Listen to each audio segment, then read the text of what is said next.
Welcome to the Draft Professors channel. The best in NFL draft analysis all year long.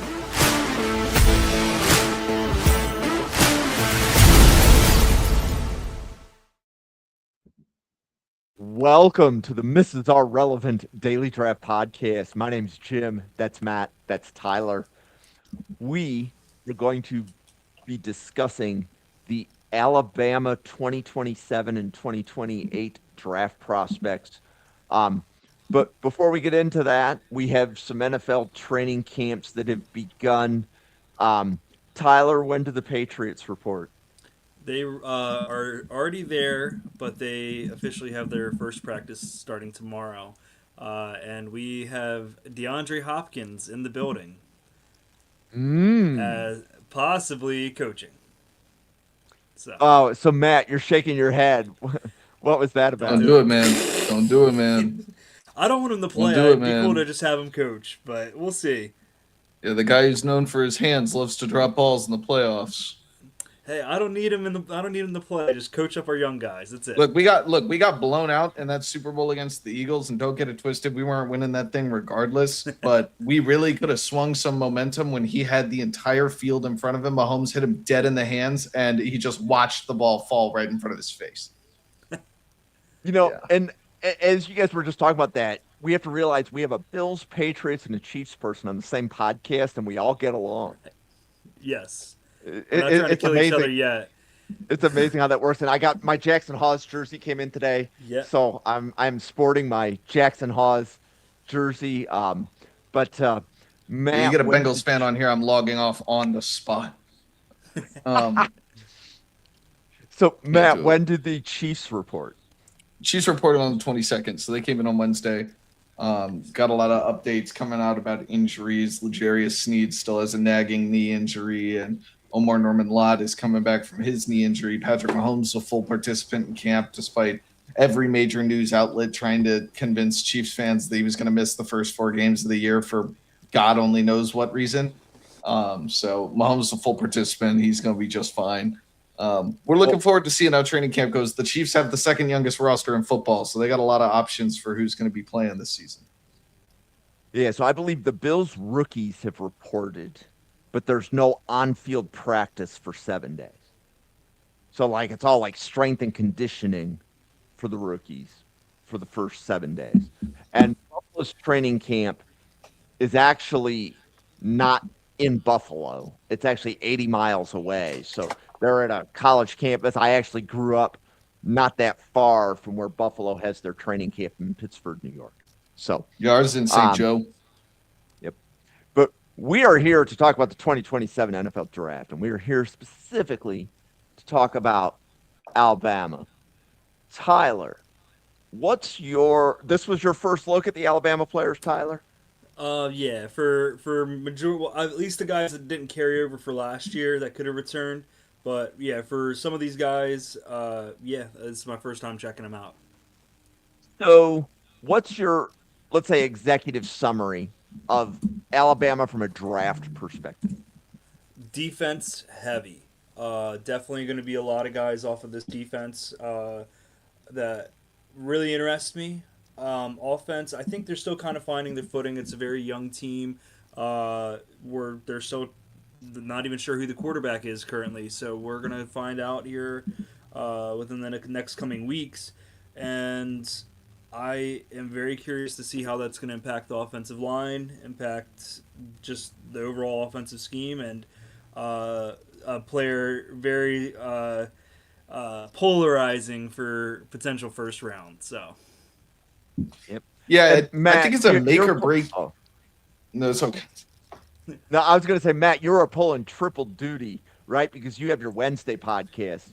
We had a couple of podcasters drop out. You filled in 3 hours ago. Love you, really. Thank you, Matt. And the fact that you had most of the Alabama roster done to be able to hop on this podcast speaks volumes of you. So I just want to emphasize that to the audience. So, Matt, this is podcast 2 of 3 this week. Where are you on Alabama right now? Yeah, I'll be back Sunday. I think we're doing Mississippi State. That'll be a good one. But talk about Alabama. I got a lot of players that are high potential, but I think when you look at the Alabama roster, the biggest thing that comes to mind is that their offense in particular is question mark after question mark all over, up and down the roster. I think you don't know who the quarterback is going to be. The running backs are relatively set in stone, but the tight end has played limited snaps. The entire offensive line is new. Realistically, you had 4 guys go to the NFL last year, and Wilkin Formby transferred over to Texas A&M. Wide receiver room is Ryan Coleman Williams and Noah Rogers, who had a pretty significant role last year at NC State. But they're looking for big steps up from freshmen. They're looking at big step ups from transfers that they're bringing in. But it's a lot of, we're going to want to come back to this one in the middle of the year, because Alabama does have a habit of having these guys kind of spark out of nowhere and make a big impact. I think, even when you talk about Ty Simpson as one of those types of players who, relatively unheralded despite being a 5-star recruit, and he got his first year starting and then became a top prospect in the NFL draft conversation. So, I think we could possibly see that with both of the Alabama quarterbacks, depending on who gets it. You could see Austin Mack kind of step into that, where he is draft eligible this year, and very unlikely that he comes out unless he has a Ty Simpson-like jump. And Keelan Russell was the second highest rated player in the nation at one point. So he could make a name for himself as well. But a lot of guys in general, just big question marks for Alabama on the offensive side, and the defensive side is always strong, but also a lot of players stepping into major roles. Yeah, so I'm looking at the Alabama depth chart right now on a website. Out of their top 11 on offense and then the 11 backups on offense, I think I counted 5 juniors as starters. And then I think I see one more junior as second string on offense. Everybody else is a sophomore or freshman. So to your point, the offense has a lot of youth. So from a draft standpoint, we're going to talk about a few of them. But more than likely, as Tyler said, we're going to be hitting the defense. But Tyler, out of all the players you watched, who received your highest grade? Highest grade is absolutely Sabian Brown. I think that's without question. And I personally, here with me, he's the size I prefer. I like that 190 to 200, like closing in on 200 pounds. He's at 192 is what he's listed at. Physicality is great, sticky. Going back to our previous episode with Tennessee, missed tackles is not really like the biggest issue for him, only 5, so I'll live with that compared to what we discussed last week. And his versatility in coverage, it's man, it's man, zone, whatever, like wherever you want to primarily line him up, which would be the boundary. But like I can see him with his amazing speed, like flat out, just put him anywhere on that defense, and he's gonna shine. So yeah, Xavier Brown was one of the first players covered for summer scouting at Draft Professor. We did a cornerback show one of the first 2 weeks with Jack Brentnall and Sam Teets, and they both like Xavier Brown from Alabama. So, and I think that this year's cornerback class is all about who declares, because Xavier Brown is a junior. Mm-hmm. But if you're probably a top 64 pick at corner and you're a junior, you're probably declaring. The NFL loves younger corners.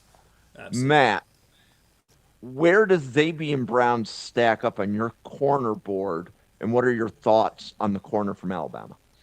Yes, I watch corners quite a bit. I've got a lot of them on my board. I'm almost at 100 at this point, so there's a lot of them rolling up and down my draft board. And Xavier Brown is one of those guys that I have yet to place in a grade, because he's in a bit of a wait and see for this year, because there are things that he needs to polish up. When he came out of high school, he was a 5-star recruit for a reason. He's one of the most aggressive and violent corners that are in this year's draft. He's really stocky. He's really strong. He's happy to jam guys at the line of scrimmage. He holds his own in zone coverage and is a really, really strong tackler. And that's been something that impressed me, I think, the most for him, was that he was willing to be such a strong tackler at a younger age in the SEC. That's not something you commonly see. Um, and I think that he has the tools to be successful, but there is a limit to how much upside he has as an NFL DB. He doesn't have the longest arms. He's not the fastest guy. Um, he has pretty fluid hips and does a good job keeping up with players as far as just using quickness to win. But again, he's not a guy that you're going to, rave home about because he is fast and long and keeping up with the highest level guys. So I want to see what he does as far as polishing up his coverage skills, especially in man-to-man coverage, because I do have my concerns, especially if he misses his first punch as a press man guy, that he gets beat. So I think, if he were to declare as the player he is right now, just based off pedigree as a prospect and physicality, that type of stuff, you're looking at an early day 3 guy, but with steps forward that are easily projectable, because a lot of the issues that he's having right now are very basic technique things, where he's not reading the defense and seeing routes that are very common out of certain formations and things like that. He's playing with a little bit more cushion than he needs to. Kind of seems less confident in his athletic ability. And while again I say that he's not a high-level elite athlete, that does not mean that he doesn't have the tools to be a successful NFL player. So I like Xavier Brown. He is not my highest graded player from Alabama. There's this defensive back room is one of the stronger ones in the nation. There's 5 guys on here that I have draftable grades on, or projection to be draftable grades on here. So they'll be definitely worth a watch. They're going to be a fun group. Okay, so Matt, who is your highest graded Alabama player? Thank you for the tease. Yeah, we would move our way out of the secondary for the highest graded player. I love Johannes Pierre. This is how Alabama works. 5-star recruits, 6'3", 250 pounds. That 2023 recruiting class for Alabama seemed like an absolute home run. Pierre and Keon Keeley seemed like the next guys up to follow. Dallas Turner, Will Anderson, those types of players. Neither of them panned out quite in the way that Alabama wanted, but I think Johannes Pierre is one of the more underrated players on the Alabama defense. He is absolutely relentless, has incredibly explosive skills. He's one of the best athletes in this year's draft. His ability to just blow up off the edge and just catches tackles by surprise. Even when you've watched his tape and you see how fast he is, you get guys on their heels that just can't keep up with him.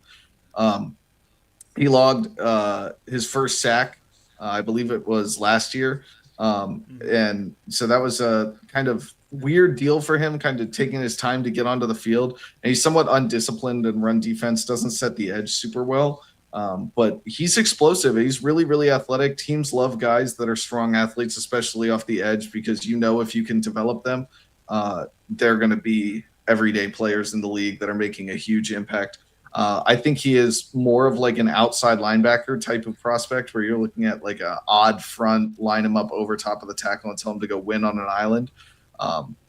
If he improves as a run defender, especially just setting the edge, he's going to be really strong. He has a relentless motor that I love to see from NFL edge rushers, guys who don't just, lose their first or second pass rush move and then just kind of give up on the play.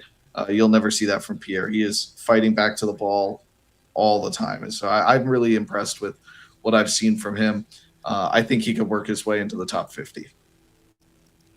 Yeah. And Tyler, what are your thoughts on Pierre? This was your first look at him, right? Yes, it was. I was very impressed, throughout, just seeing him explode throughout the stunts was very impressive for me. He just immediately charging for the quarterback. I think, what was it, 45 pressures total was what he had, and I think he led SEC in pressures. He's got the ability to shed through. I think all in all, if he can clean up a little bit in his tackling, I think I had what was it? I'm sorry here. He had 13 missed tackles, so a little bit of the cleanup there.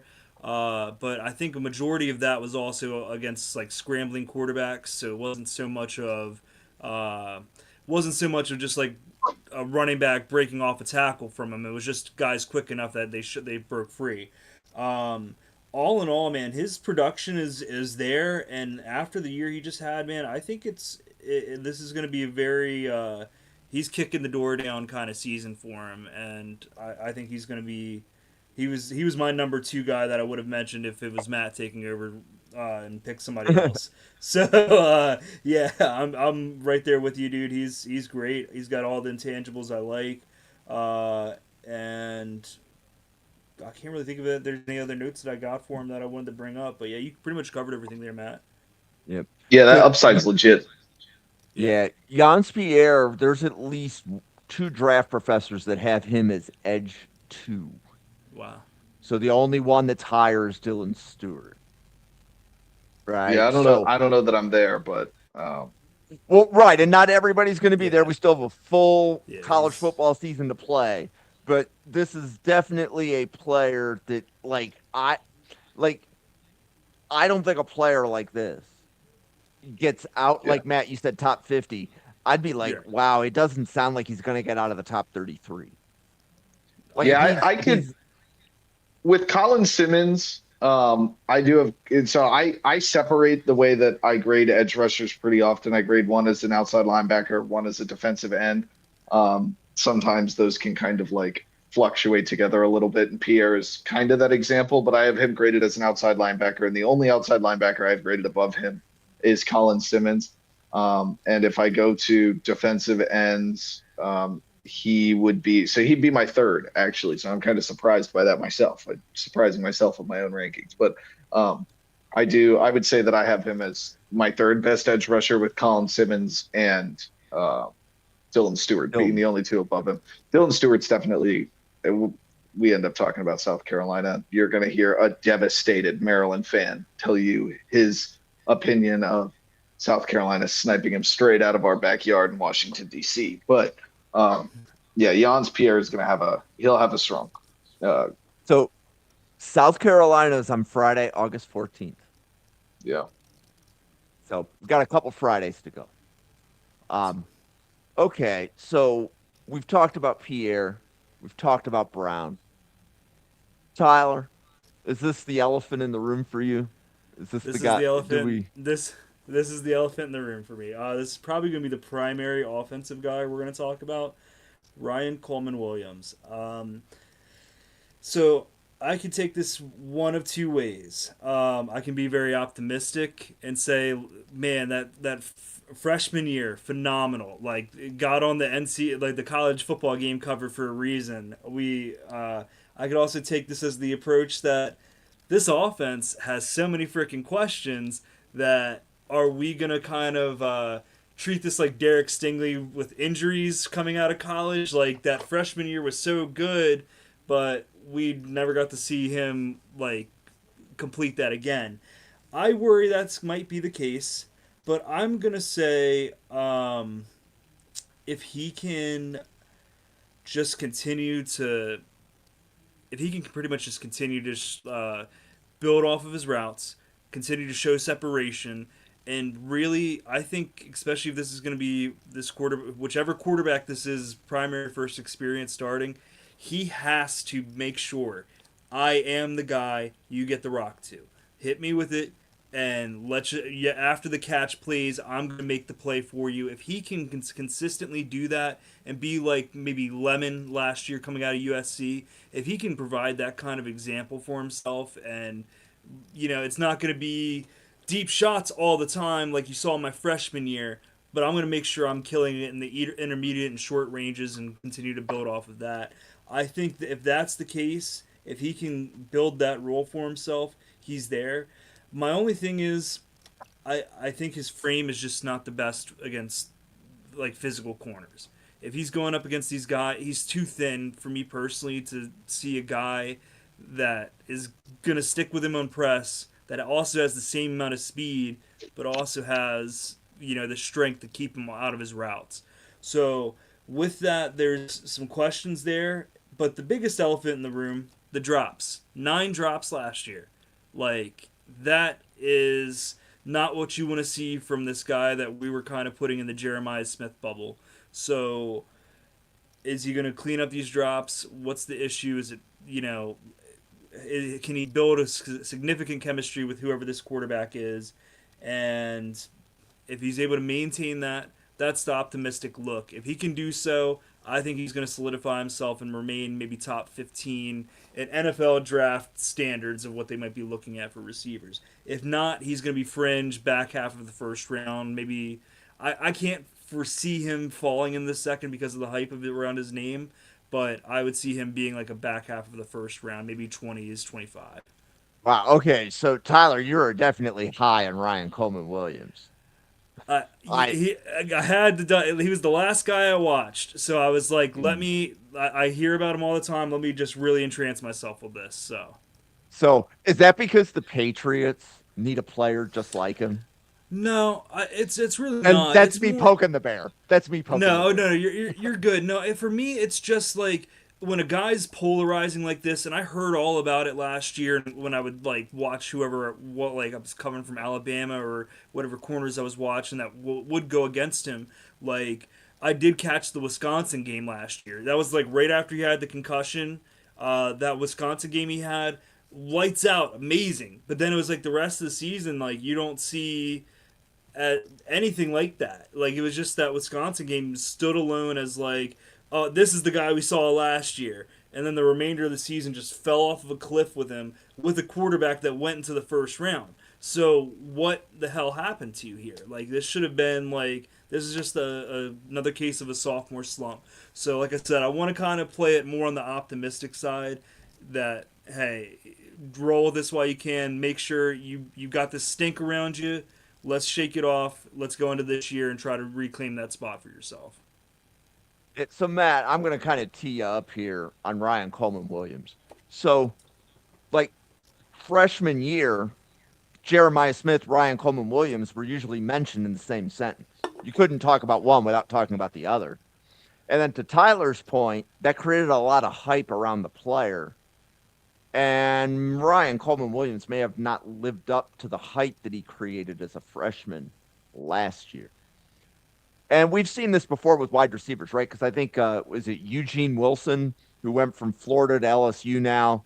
We've seen that with him, right? He had a great freshman year, and then what has he done since? But how do you separate the hype from the draft eval and talk about the total body of work that it's going to take for Ryan Coleman Williams to be that top 15 draft pick that Tyler alluded to? Yeah, I think here's the deal with Ryan Coleman Williams. He succeeded super well as a freshman in a wide receiver room where he wasn't the wide receiver one. He became the wide receiver one, but teams did not scout him and watch him as the wide receiver one on his own team. Kendrick Law, Jeremy Bernard, guy name starts with a P. I'm blanking. But there's there were 3 wide receivers ahead of him on the depth chart when he came in as a freshman, despite being, a consensus 5-star recruit out of high school. And then he earned his way and became a top option for the Alabama offense. But something that I say all the time when you're talking about rookies, you're talking about freshmen, the team that they play for always knows how good the player is before other teams do. They've seen him in practice. They've seen him beat their own guys, things like that. Alabama knew to feed Ryan Williams the ball before other teams knew Alabama was going to feed Ryan Williams the ball. And when Ryan Williams came into his sophomore year, everybody knew Ryan Williams was going to get the ball, and they stopped him from getting the ball. And that is the biggest hurdle that you run into as a player running into your sophomore year. And the NFL teams adapt even quicker. So a lot of times, quarterback changes happen, and then fan bases go, oh, would you look at that? That guy's the quarterback of our future. And then it goes into game 2 when they have a scouting report on him and he blows the game. That's not to say that Ryan Coleman's cannot be a wide receiver one, but what that says to me is he hasn't shown it to me yet. And I personally would not draft a receiver that I don't think can be my wide receiver one outside of the first round or in the first round. Ryan Williams wouldn't take him at pick 33 either. I'm just saying.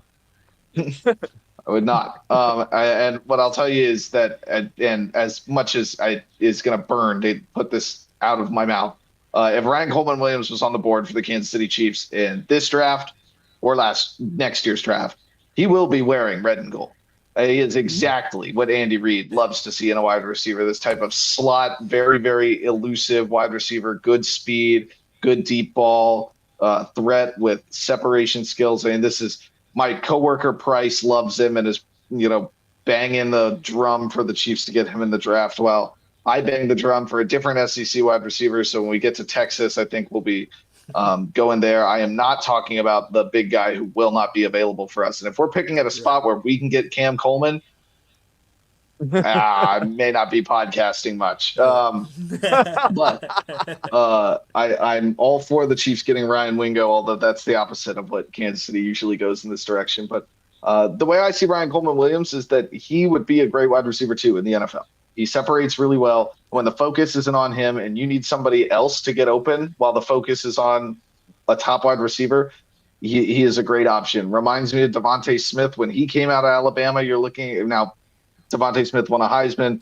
I'd say over and over again, I'm just kind of comparing the roles in the NFL, less of the player at Alabama. But the best years of Devontae Smith's career came when people were staring down A.J. Brown on the outside, trying to figure out how to beat him. It's hard to account for the two of them. And so Ryan Coleman Williams isn't the type of player I think, they bracket him in and then he still creates plays. He just hasn't proven to do that. And the Alabama offense this year is going to start and stop with Ryan Coleman Williams. They've clearly made it a priority. They clearly believe that he can be that type of guy. So this year, that's going to be a big thing for them is can the quarterback get the ball into his hands? And when it does get into his hands, does he catch it? And does he make a play with it? So that will be the biggest deal. They brought in Noah Rogers, hoping that he'll help. I believe they have a big freshman wide receiver coming in, and they have the highest rated running back, I believe, in the nation coming in. So there are new players coming into Alabama that will hopefully kind of provide some depth here, but they're going to lean on Ryan Coleman Williams again this year. And this is kind of a put up or shut up situation for him. It's either, he has the breakout year that people were hoping to see from him last year and he keeps himself in first round conversations, or he doesn't. And we're talking about him as a third round pick who is going to be a wide receiver 2 or 3 or a slot only option. Okay, so Matt, buy or sell this take. Ryan Coleman Williams will either be a top 20 pick in 2027 or he is returning to school for his senior year. Yeah, I think that if Ryan Coleman Williams doesn't show, I'll even double down on it, that if Ryan Coleman Williams doesn't show that he can beat that coverage with, what did he have as a freshman? He had, if he doesn't end this year with more than 50 or 60 receptions at least, and over 750 yards, I don't think he's coming out of the draft or into the draft. And I think if he doesn't prove that he can beat press man coverage against bigger corners, I think that any rational agent would tell him that you should go back to college, especially with the money that he'll make going back to college. I would his game does. If I were him personally, like if you can't get it done this year, I think he needs to go to say he does have the failure year. I would actually try to transfer out of Alabama and go somewhere with the proven quarterback, with the more offense that's going to fit your play style. I know Alabama's got the aura of being an Alabama player. To go to Maryland. But there's places like Maryland or University of Delaware. No, I'm just kidding. There's a lot of places that would love to have him on their team.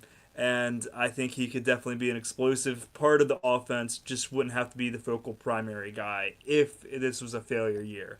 But Ryan Coleman Williams, if you are watching this, Malik Washington's a stud, and God forbid Mike Locksley is back next year. He used to work at Alabama, so that connection is still there. And hopefully he'll be better than Rakim Jarrett. But Ryan Coleman Williams, I could see him transferring away from Alabama. It seems like that's a place that's given him a lot of money. And like I said, that this is a put up or shut up year for him. It's a put up or shut up year for a lot of guys on Alabama. It's a put up or shut up year for Kalen DeBoer, who needs to prove that he can't kind of continue to ride the coattails of the legacy that Nick Saban created at Alabama, and that with the recruits that came under Nick Saban and have come under him and the new athletic director, that they can survive in this new type of college football era. And it's a year that Ryan Coleman Williams needs to show that he can keep up. They can prove that they can continue to pump out quarterbacks that are able to play at a high level. So this is a big year for Alabama. 100%. I agree. Get him. So I think Xavier Brown, Jans Pierre, Ryan Coleman Williams are the big three. I've heard their names shouted out on numerous podcasts. I think I know some other names that will be invoked, but Tyler, I'm curious, when you did your eval of the Alabama roster, is anybody else in the tier for those top three guys, or are those top three in like a tier and conversation of their own? So here's how I would put it. I think I really like the safeties here.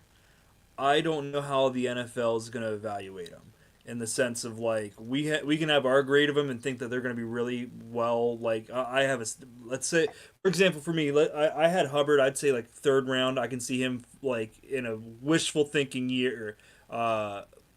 He'd go in the third round.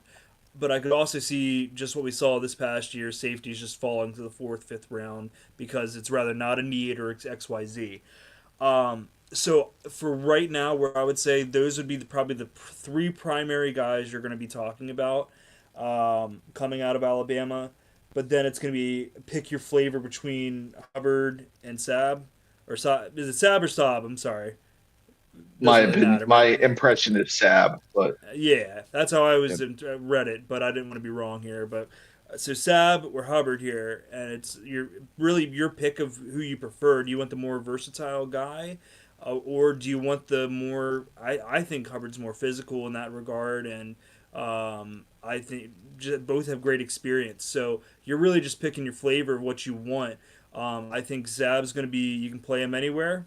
Hubbard, you're going to keep him like kind of box, more like borderline linebacker style role for him in that star style. I think that's where I would kind of leave it there. Pretty much just keep those guys as the top echelon, but then you're kind of teetering now between the safeties is probably with the next area I would look to. But Matt, do you have anybody that you were like any other areas you were thinking there? yeah, I'm actually looking to see, and I think 1, 2, 3, 4, 5. I have the same amount as of today because a lot of the players on Alabama have not played significant reps yet at a high level. I have more draftable grades, or the same amount of draftable grades on the Alabama secondary as I have for the rest of the roster combined as of right now. Yep. And I mean, that makes a lot of sense because so Hubbard and Saab, this is the third straight draft cycle we've covered both players, right? So these are veteran, quote unquote, veteran college football players. Saab was on the Michigan National Championship team, wasn't he? Yeah. Yes, he was. Yep. And he was a big time recruit for them. Him and Rod Moore here. Cam Calhoun as well. Cam Calhoun. Yeah. He's on Ohio State now. He's on Ohio State, isn't he? Yeah, I think he's on Ohio State. Oh, he switched over. He left. Okay. Yeah. But I mean, it's a strong secondary for Alabama. It's a deep secondary for Alabama. When you look at their safety room, they probably have the best safety room in college football this year. Saab, Hubbard, and Mincy, the three of those guys make for a very, very strong safety room. Xavier Mincy and Xavier Brown were the same recruiting class. A lot of high expectations for those guys who played early in their careers. Mincy is one of the most athletic players in the nation. You're talking about like as far as an athlete goes, you're hoping that he can be that type of like, he's not Nick Amanwari, but you're hoping he can be that Nick Amanwari type of get up in the box and go make a play. He moves incredibly well, flies all over the field. He has a good mentality to get to the ball, make tackles, make plays over the middle, hard hits. So I like Xavier Mincy as far as what he can be. I just haven't seen it yet. I want to see more of it, especially in the box. Bray Hubbard is my highest rated member of the Alabama secondary. I'm just slightly above Xavier Brown. I love safeties. I think safeties are one of the most undervalued position in the NFL, especially when you have hybrid guys who can play a variety of roles. And Bray Hubbard's exactly that. 6'2", 215. He can creep into the box. He can creep into the slot. He can play over the top. Is very, very well-rounded linchpin for Alabama's defense. And talking about Keon Sabb, who we just mentioned before, the reason why Alabama brought him in is because they lost Caleb Downs. And at the time, I think a lot of people kind of forget that Caleb Downs spent his freshman year at Alabama and, remember all the things that he did at Ohio State. But that was a big departure for Alabama. And when he left, bringing in Keon Sabb was seen as like, that's going to be the best replacement they can get. Sabb is not Caleb Downs by any stretch of the imagination, but he's got skills. He was a top 100 prospect in the nation when he committed to Michigan. He is a thumper. I mean, he will hit over the middle. He is not afraid to lurk over the top, but when a ball comes over the middle, he will hit. And I think he's one of the best, like, true hard-hitting, thumping, strong safeties in the draft. But there's three guys here that kind of are going to rotate around that secondary and make defenses just have to think a little bit. I mean, there's a lot of thought that goes into figuring out where these three guys are going to be lining up on each play. They're all playmakers. Xavier Brown's a really, really good outside corner. Red Morgan's pretty good in the slot, who's another guy that I like, a homegrown player, 4-star recruit from Alabama. He's a junior. He's done a really exceptional job jamming at the line of scrimmage and making hard hits in the run game. He's really aggressive, and I think that he has the tools to succeed. So when you look at these five guys, plus I believe they have a new starting outside corner again. I think one of their guys went pro. So Dijon Lee, who was a 5-star recruit last year and made tons of plays.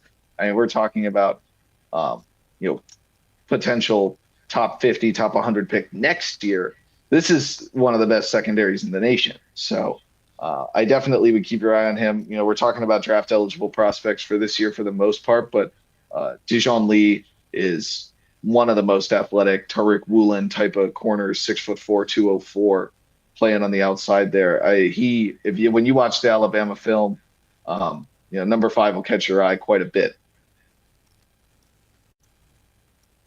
So, Tyler, when you were evaluating the defensive back room for Alabama, was it Hubbard, Sabb, and Brown were the three that had most of your attention for the 2027 draft? Yeah, primarily. They were all names I had heard before, and I always kind of go into the draft year beginning to watch the eligible guys. So I didn't know where they kind of stood, and Hubbard and Sabb were guys I pre-watched already, thinking they would possibly declare last year. Obviously they returned, so I already had a preconceived idea of where they were at. When it came to just refreshing my memory with everything, it still kind of remained the same order for me. I definitely I think all in all, Brown, Hubbard, and then Sabb is kind of like where I would keep the three in that order, where I would like go with that direction on the backfield. The secondary, and then Xavier Mincy, I did have notes for him as well too, because it's really a wait and see aspect of pretty much everything Matt hit the nail on the head on. And I agree. I see elements of Nick Emamori as well. And from the limited stuff I was able to find of him, it was he's not afraid to be physical. Like he's even like going against the edge, like he's ready to go. So I'm very intrigued for his involvement, and if he's gonna like just rotate in possibly a lot more this year. So if they can get him pretty involved, Mincy, I think he's definitely a name that's worth keeping an eye on. Rather if it's this year or down the road, I think he can definitely make some waves for himself. Well, nobody had mentioned Dijon Lee or Xavier Mincy on any of the SEC podcasts that we had done before, but we just added them. We're good. And yeah. I think a lot of it was the most of the SEC podcasters could fill their board up. Like if we were doing SEC corners, they could fill the entire show up with guys who are a year ahead of both. Yeah. Right. So Matt, I have another question for you. Because you mentioned you thought Alabama had the best safety room. Did you say the best safety room in the country? I don't Yeah, want it's to up there. misquote you. It's up there. So where do you have Notre Dame, Georgia, and Miami as far as their safety rooms? Okay, so I have watched Notre Dame, and I would have Alabama slightly ahead of Notre Dame. I also have Georgia, who we watched, who we covered a little bit ago, and I would have them ahead of Georgia, and I have not finished Miami, so I will not comment on Miami, but I would say above the other two.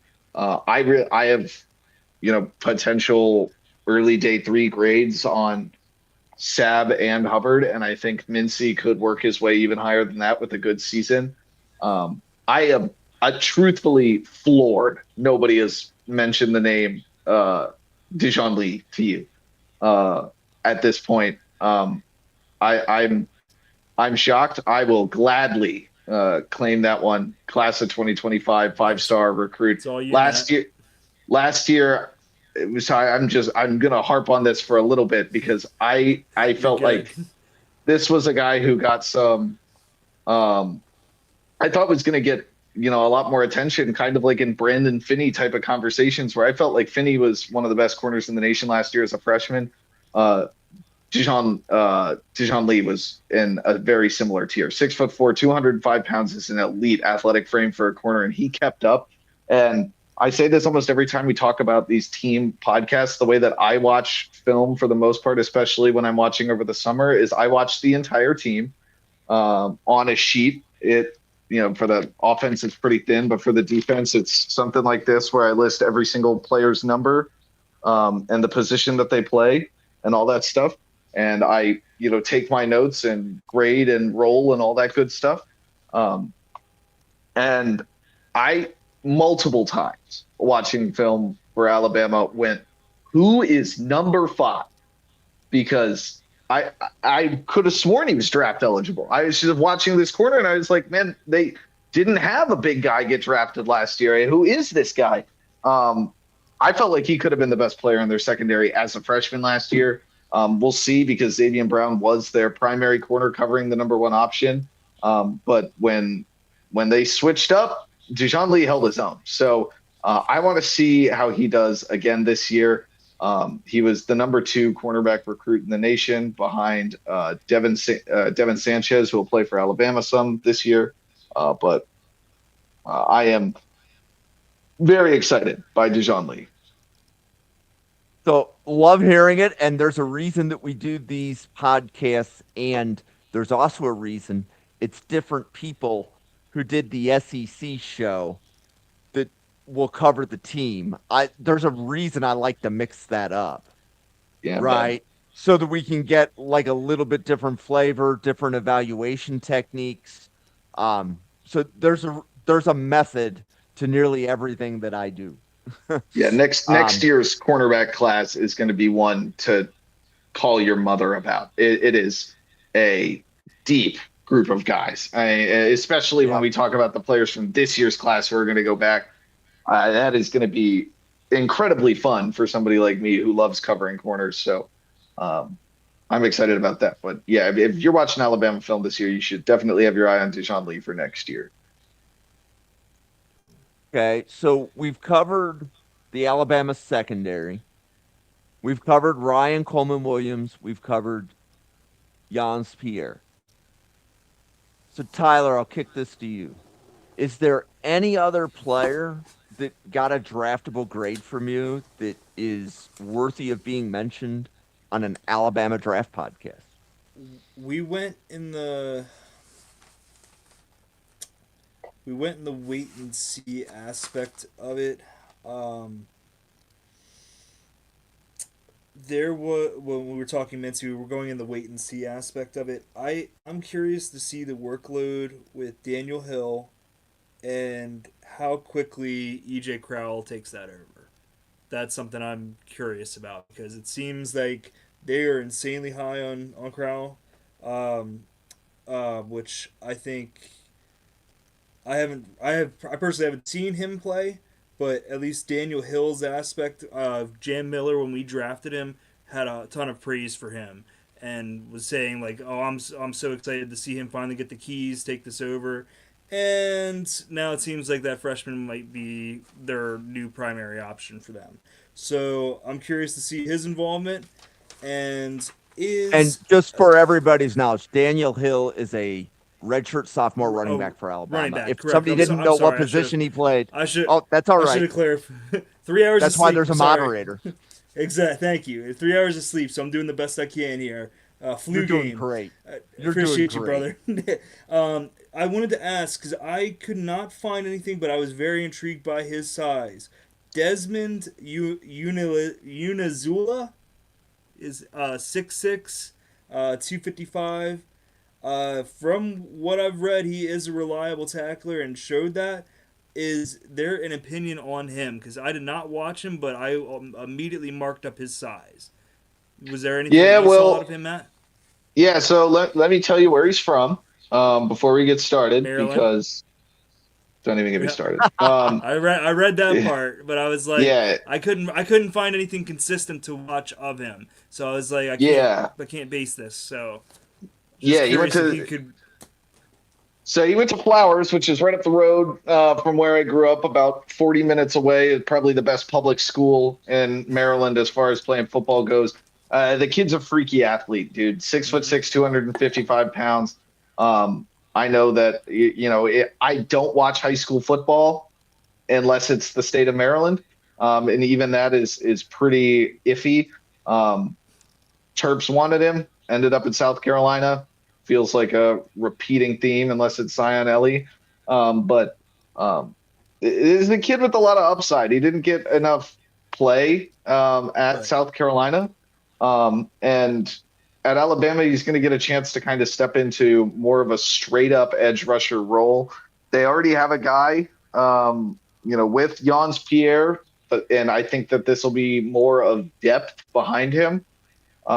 If he puts up production, and it doesn't have to be a lot, but if he shows that he is flashy and capable, this is a player that NFL teams would be like, you got to give it a try, right? Like, you got to try to work with this kid. I mean, he is explosive. He is big. He is long. He is strong. 6'6", 255 pounds, and blowing up off the edge. Lots of potential there. I think that was a big addition for them through the transfer portal, and they're expecting things from him. We'll see if they can get him, because he was already overshadowed by Dylan Stewart over at South Carolina, as well as other members of that defensive line, and we'll see what type of a role he has with Alabama this year. Would you say he'd be like the LT Overton role, where he's basically taking that over, or do you think it's going to be no? I think the deal with him is that 255 pounds at 6'6", he is enough of an athlete that with polish to his pass rush technique, he could be a legitimate outside linebacking pass rusher. Right. Whereas LT Overton played on that defensive line, hand in the dirt, really straight up. This is a guy who I feel like you have to find the role for him. It's right. A player that I don't know that I love the fit at Alabama, to be honest with you, and I would have loved the fit at South Carolina if Dylan Stewart wasn't taking his job.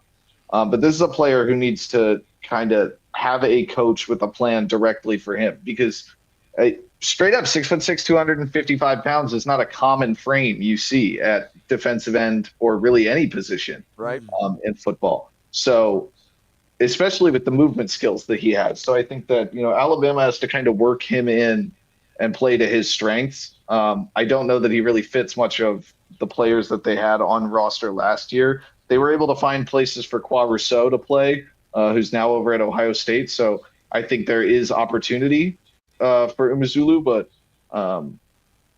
we'll kind of see. I graduated in 2021, so he was a sophomore or a freshman in high school, I believe, and he was not this big. when he played against my high school, or near my high school. Actually, I guess they were in the playoffs. We didn't play against them. But yeah, I definitely had. This was a name that popped up across Maryland many times. I know the Terps wanted him, and didn't get him. We'd love him, but Well, yeah, I think very, that's very, the very story on athletic. every podcast with Matt. There's always Yeah. a player that Maryland wanted, and he chose a different school. So I'm noticing a theme. Well, Yeah, you can go I had down the DMV and make one of the best football rosters in the history of sports, and Maryland manages to acquire none of them, or two, maybe. You never know. I had him written down because not because of Matt, but when this opportunity arose, I was like, this is the perfect time to ask because Matt's on. But he was somebody I saw the size, and I've only seen clips of him. I haven't seen like a whole a whole slot of everything he's done. So I was like, all right. Well, if there's one guy that's gonna know who the heck he is, it's Yeah. probably gonna be Matt. Well, So I'm glad And I mean, got and you to didn't ask. know Matt was going to be on the podcast. No, until I about 3 didn't. hours, But right? and then like this is it. This is the prime opportunity. We're not talking about anybody else. Yep. This is another wait and see guy. Let's bring him up. Well, So Yeah, Well, definitely a wait and see guy. yeah, And Matt, I actually liked how you teed that up. And again, there's another reason that we really like doing these team podcasts because now we're going through the roster saying, okay, this is, we'll say, a potential breakout. But there's an edge rusher for Denver. And I don't remember if he came out of Georgia or Alabama. But he basically had a half a year of production. Like he was injured for like his sophomore, junior year, finally got on the field his senior year. And then I think he went in round 4. Q Robinson. Yes. Mm. Yeah. And this could be a similar path for Desmond Yeah. Umazulu, right? It's a similar situation, but what's important about a player like this is that if he plays special teams, somebody will take a 6th or 7th round flyer on him, right? Like if he can cover kicks, he has. It sounds like he has the athletic ability to chase after a punt type thing, right? Yeah, I mean, and you block a field goal and you immediately bring value to an NFL roster. So he has got length. Yeah. So, and Tyler, you were the first one to bring him up on a podcast. So you have your name by a player on the Draft Professor sheet now. All Like, right. look at Matt that. Matt got Official. one. I got one. Just Yeah. guys, this is an honor. Oh, and we'll make sure when the player breaks out. That just means when if we have to beat the drum like we were talking about this guy in July when he had a really good game in October. Like last summer, it was awesome because Texas opened against Ohio State last year. Mhm. And we had a Texas podcaster come on to join the Draft Professors when we did Texas. And everybody's talking about the second corner at Texas, and the Texas guy's like, no, there's a freshman that's going to start. And he lit up, like he lit up Ohio State. He had like a really good debut for Texas, and I don't remember which corner it was. But he would be a sophomore this year. Yeah, they had was it Phillips? Phillips? I'd have no, it's Littleton. It's Littleton. It's Grayson Littleton. That's who it is. Okay. Yep. Grayson Littleton. Yeah, that kid's good. Yep. Yeah. And I think we covered Texas Tuesday. Yeah. We're doing the if you're enjoying this Alabama content, we've done this already for about 20 college football teams, and we still have 20 more to go. So, I want to ask Matt while we got him. Go for it. With their offensive line, we talked about them bringing in new faces here for them. There was a name I did want to bring up to you because I obviously they had a lot of transfers coming in. Was it Delgatti or Fields? Well, I think it's a guy that they've previously already had. There's two that I want to ask about. Michael Carroll, I wanted an opinion on from you, and then Jackson Lloyd. And actually, well, he's on a smaller school, but they had Racing Delgatti, super small for a center, but he's coming from Cal Poly, so Yeah. it's going to be a very interesting group that they got. But from everything DeBoer was saying, like he's got a lot of faith in these guys that he's bringing in, a lot of high praise. I just know Lloyd was a transfer. Carroll's been there. Do you have an opinion on at least those two? I'm not expecting for racing, but just curious to your thoughts. Yeah, I don't trust Kalen DeBoer's Evaluations opening day presser as far as I can throw him. But yeah. I will say that for Alabama, news. the offensive line,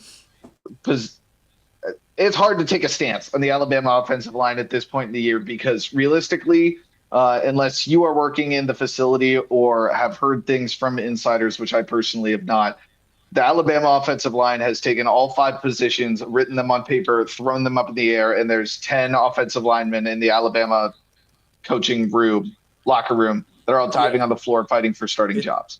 It's positionless basketball. That's all it is at this point to me. So it really, we don't know who will play what positions and where they'll be at this point in the year, I don't think. Lloyd and Carroll were both big recruits for Alabama when they came out in last year. Carroll, I know, was a 5-star. I think Lloyd was a fringe 5-star. So it's hard to take a stance because they haven't played a lot. It's just really, it's going to come down to a matter of, who wins the job. They got big freshmen that are coming in. They got freshmen that came in last year. They got depth all over the roster with new transfers that came in. Delgatti it seems like the favorite to win the job at center, but there are other options. Strayhorn is a transfer freshman. Ethan Fields is a transfer junior. They brought in Jarvin James from Florida, where did he come from? He came from Mississippi State. And from a draft standpoint, And what's I knew that important name. to emphasize, what's important to emphasize here is that all these guys that are being mentioned are either freshmen, sophomores, or juniors. Yeah. Right. So we have an entire year of Alabama football, and we're going to be able to come back next summer, and we would have a lot more clarity. And then even still, the freshmen, we would still be talking about for 2029 and not even 2028. So. Yeah, I mean, Cooley is a straight up freshman. He has a chance. Doughty has a chance. Booker has a chance. Those are all freshmen that came in. Jarvin James has a chance to win a job. He used to play at Maryland. Right. So long list of guys for the Alabama offensive line. That's completely up in the air as far as who plays and where. And I think it was just worthy of discussion because with like the loss of Proctor last year, with kind of like the direction they're going, like one of these names you would hope is going to be and maybe even actually a majority of them like end up having really good chemistry on the line. Or this is just going to be a total disaster, and this is what finally kills DeBoer's career here at Alabama. So the Alabama offensive line. Sorry. Oh, you're good. Go ahead, Matt. Going into next year, the Alabama offensive line is either going to be having to be completely scrapped and rebuilt for parts, or is going to be talked about as one of the best returning units in college football because last year's draft, Cam Dewberry went to the draft, Caden Proctor went to the draft, Parker Brailsford went to the draft, Gino Van Danmark ran out of eligibility, Jaden Roberts went to the draft, and Wilkin Forby transferred. Got it, guys. That's it. That's all 5 starters and a backup. So you're out of players there. And so what's interesting when you say that, Matt? Can you think of an NFL team that's ever replaced 5 offensive linemen in the? Didn't that just happen? Who did that? Did the Browns do that? The Browns just did that. Okay, so you're right, the Browns, but we don't yes. use the Browns as a good example for offensive line play. Right. Yeah. Exactly. I mean, it's going to be a interesting scenario. I mean, this does happen more often in college football with 4-year turnover, allegedly 4-year turnover. But we'll see. We'll see what happens with the Alabama offensive line. I will say really quick, because I know we're going to start running up on time here, but I do want to go back to the Alabama running back room that we were talking about earlier. I think that Daniel Hill is going to be one of the more like polarizing, interesting prospects because there's going to be some people that see 6'1", 245 and turn off the tape in the start of it. That is a massive running back. Dyer Hill from Oregon is really similar. Daniel Hill and Dyer Hill, two guys that are just monster big running backs. So he has great balance and he moves very well for his size. So he's built like a linebacker, and when linebackers come to hit him, he hits them like a linebacker. I said this with Dyer Hill before when we covered Oregon a little while back, and I've said this about several bigger running backs, but there is nothing I would want to do less than be a free rusher with Daniel Hill as a pass blocker, because you are going to get smoked, man. I love what I've seen from him. Kevin Riley is also a guy who was a sophomore, redshirt sophomore, I believe, going into this year. He was also a 4-star recruit from Alabama. So Hill and Riley are returners for them. They're going to have a 3-headed running back room because they got the top running back recruit in the nation coming in as well. So this is – I feel like we can't say this enough, but this is a lot. Oh, and then, Matt, your mic just cut out. Or is it me? Hold up.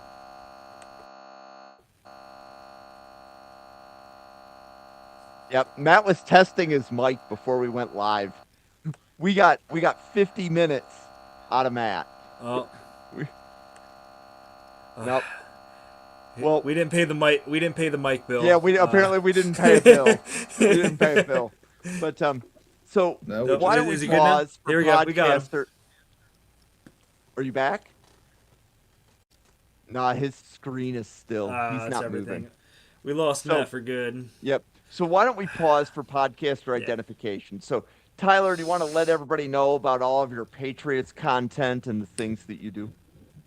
For me, I run a website, patriotsdraftroom.com. I'm currently working on this massive, gigantic project that has absorbed a majority of my nights the last 3-4 weeks, writing basically biopics for all of the UDFAs we brought in, which does not sound exciting, but in Patriot world, for some reason, we find that one freaking guy and all of us are fighting and dying over each UDFA we got because the history. So I wanted to just have a fun project, learn about these guys, and I think it was a really good UDFA class that we had. Khalil Jacobs out of Missouri, Tanner Arkin, and a lot of these small school guys, Jimmy Kibble, not the comedian Kimmel, Jimmy Kibble out of Georgetown, Kyle Dixon, and Cameron Dorner out of North Texas, Drew Mestamaker's best buddy. So I learned a lot about it, some cool stuff that I'm going to be dropping that this weekend as Patriots training camp lifts off. And hopefully some of those guys make a splash. Go to look them up. Hey, here's the story on Cameron Dorner, thanks to PatriotsDraftRoom.com. So that's what I got in the works for me right now. And that's where you can find me, listed below my name, PaperwavesDE. Repost a lot of cool stuff, supporting local pods, local small pods, I call them. And trying to help everybody grow, and that's pretty much me, man. Well, I love a Tanner Arkin shout out on a Draft Professor podcast. That's a blocking tight end. So yes, love that shout out. Matt, do we have audio back? Yeah, I made it back. This piece of junk microphone is an absolute disaster. So I'm gonna get it figured out. One of these days, I'm gonna get it figured out. It's gonna work for an entire podcast. You sound great when you're talking, but it just sounds like the washing machine, like my computer's about to explode, and I'm like, is it me? What's going on?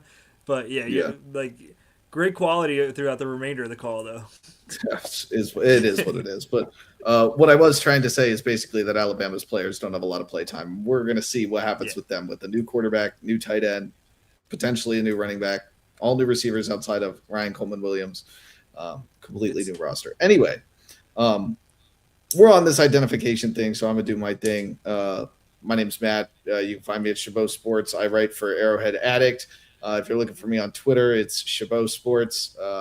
The CH for Chabot in the beginning, it ends in a T, and the BO in the middle is the easiest part. Sports, I think everybody knows how to spell sports if you're on this podcast. So feel free to give me a follow. I promise you'll have fun following me. You'll get to look at everybody just roasting me in my comment section. You were talking about UDFAs. I am putting out a Chiefs 53-man roster projection. The last time I did that and said Jeff Caldwell wasn't going to make the roster, you would have thought that I shot somebody in Madison Square Garden. So they were on me, man. I was like, I like Andrew Armstrong, and it was like I spit on someone. It was crazy. So we're going to see what happens. But if you want to see Chiefs-related content, things like that, I'm at Arrowhead Addict. I'm on here relatively often talking about the draft because that's what I do. But I appreciate everybody's time. Appreciate you listening. I appreciate Jim having me, and we'll be back soon. Definitely. So I first want to thank Matt and Tyler for putting this show together. So Matt doesn't normally podcast on Friday nights, but 2 podcasters dropped out. He was one of the first messages I sent out, and he said yes. So Matt, like, again, my heart goes out to you. You definitely help make a great show. Thank you, if you want to catch more content from me, I am here at Draft Professor every day. So every day we have a draft podcast. The next podcast will be Matt on Sunday night covering Mississippi State with Anthony Russo. And then in addition to that, if you want to catch Buffalo Bills content, on Thursdays, Owen and I have the Mafia BPA podcast and Overreaction Buffalo. Last week we did fantasy football preview. Next week, Owen and I are doing kind of what we care about, some of our game day routines and football traditions and things like that. It should be a lot of fun. And ultimately, we're doing a bunch of team previews. So the schedule for the teams next week would include Monday, we're doing all 3 teams from North Carolina. So North Carolina, NC State, and Duke. Tuesday, we do Texas. Tuesday, we also have an offensive line show with retired NFL offensive lineman Jerry Ostrowski. Wednesday, you can catch Matt doing Oregon. And Thursday, we're doing defensive tackles. Friday, we're doing Ole Miss. And then the schedule just keeps repeating. So if you want to learn who the best players in college football are, we cover them one podcast at a time, one team at a time. For Matt, Tyler, myself, everybody at the Draft Professor, thank you so much for tuning in. Enjoy your Friday night. We will see you on a podcast again on Sunday. Have a good night, everybody.